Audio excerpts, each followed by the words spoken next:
Hi there, welcome to the last lesson. I can't believe it's already over. But I think this is going to be a good lesson to sort of tie everything together that we've talked about and demonstrate how we look at a real geological problem. And in this case, we'll look at how the Rockies formed. We're talking about the Rockies in Canada, and they actually continue into the United States. But it's a very large mountain belt, and it's not easily described by anything we've covered so far. It's not a result of continental collision like the Himalayas, and it's not the result of subduction and Andean volcanism like you get in the Andes and on the coast of British Columbia. So how do we describe the Rocky Mountains? To understand anything in geology, we always try and look at it in its tectonic context and its geological context, among others. So what do we know about North America's geology on the whole? Well, we know that to the west, there's the Pacific Ocean. That's an oceanic plate out there. There's seafloor spreading, pushing out this oceanic plate, and then it subducts under the North American plate. So what happens at that subduction zone? Because I've illustrated it as a very clean sort of oceanic crust just slipping right under that continental crust with ease. Well, in reality, it's not easy. It's just a lot of force at work. So what actually happens is this oceanic plate, think of what's actually out there, way out in the ocean. There's tons of sediment, there's dead animals, there's volcanic islands, all this stuff on the ocean floor. And when it hits the subduction zone, it gets scraped off by the continental crust. And a lot of that material, well, it'll either go into the subduction zone and actually get melted and recycled, or it'll accrete onto the existing continent. And so that's exactly what's happened. That's the western coast right now. What do we know about the east side? Well, the eastern part of Canada, geologically, is ancient. It's really the core of North America, and we call that a craton, a very old unit of crust. And it's billions of years old, and it's a big hull of metamorphic rock.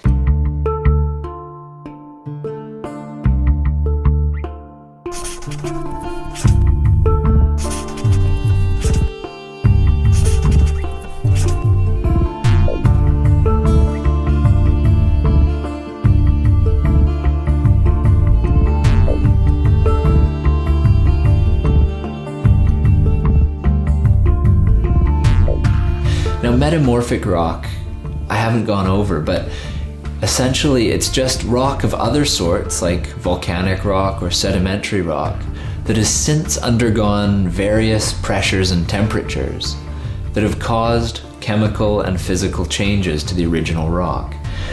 They can be pretty complicated, and I don't think it'll serve you too well right now to get too far into that. But anyway, that's what it is, this sort of deformed, old ancient rock that's been through the ringer, and that's the core of North America, the Canadian Shield, as it's called. So we've got the shield in the east. Further to the west, lying on top of the shield, this basement metamorphic rock, is all that flat-lying prairie terrain. And it's particularly flat because you remember Steno's law of original horizontality? Well, it's not far off of that, because it used to be an inland seaway, something like 100 million years ago. And of course, all that sedimentary material was piled up and lithified, and now it's been uplifted and worn away, etc. And during all that, of course, all sorts of organic detritus got in there as well, and that's what's caused oil reserves. And that's why the prairies are such a petroleum-rich area. So further west, what do we have? Well, we get the Rockies.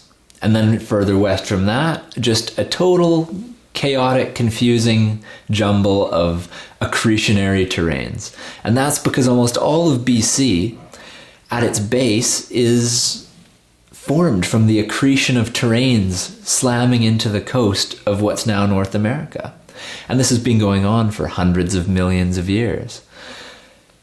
Of course, the actual geology in BC is even more complicated because it's had volcanoes spewing ash onto it, and it's had basalts flooding out onto its surface and sedimentary rocks filling in basins in the middle. So this mountain building accretionary process has been going on the west coast for a very long time, hundreds of millions of years. And the associated volcanism and mountain building there has also been going on. And this puts a lot of pressure on all these accretionary terrains and the sedimentary rock in the prairies that all lie on top of that metamorphic basement Canadian Shield rock.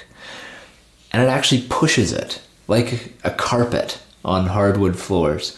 It pushes it across, and what we get is 700 kilometers from the coast, little crinkles and ripples and piling up of this rocky carpet from all that pressure exerted at the coast.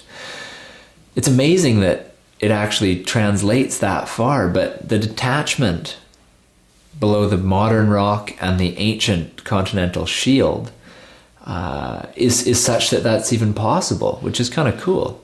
The Rockies weren't built up as we see them, though, right at the beginning. Something like 80 million years ago, the process started and eventually pushed all this rock up. And around the Rockies was just a high plateau, something like Tibet, perhaps today. Since then, the forces of erosion, weather, multiple glaciation events over the past 50 million years have worn deep canyons and actually created the relief that we see in the Rockies today. So in fact, they weren't built up as such, but they were, getting excited here, they were raised up as a whole terrain and then cut out by erosion.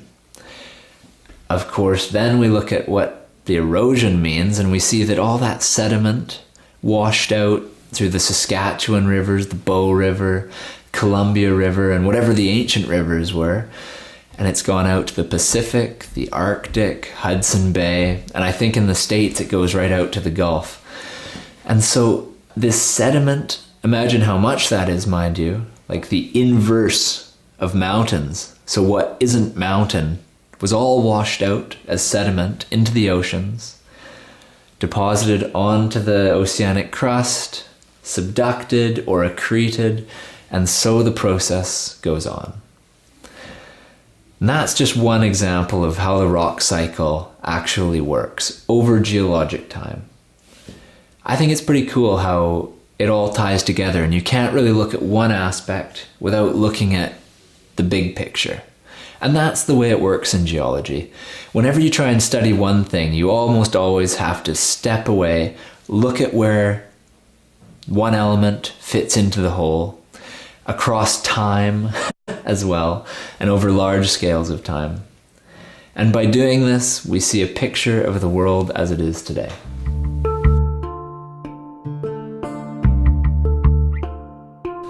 So the point of this lecture was really just to get you into the idea that geological phenomena don't happen in a vacuum. It's very difficult to just pick up a rock off the beach, for example, and say, "Tell me everything about this."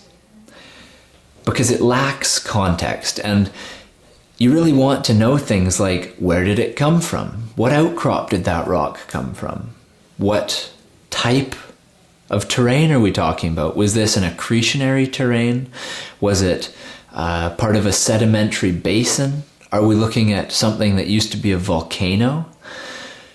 Those are the questions we ask, and you always try and step back and look at the big picture first before you narrow down and look at a specific example. Just like we did with the Rockies. To understand the Rockies, we had to look at the geology of Canada as a whole and the tectonic processes at work quite far away even.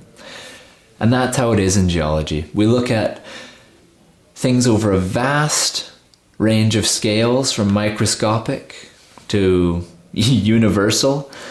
And then we look at things over large time spans as well, from just a winter rain to all of geologic time.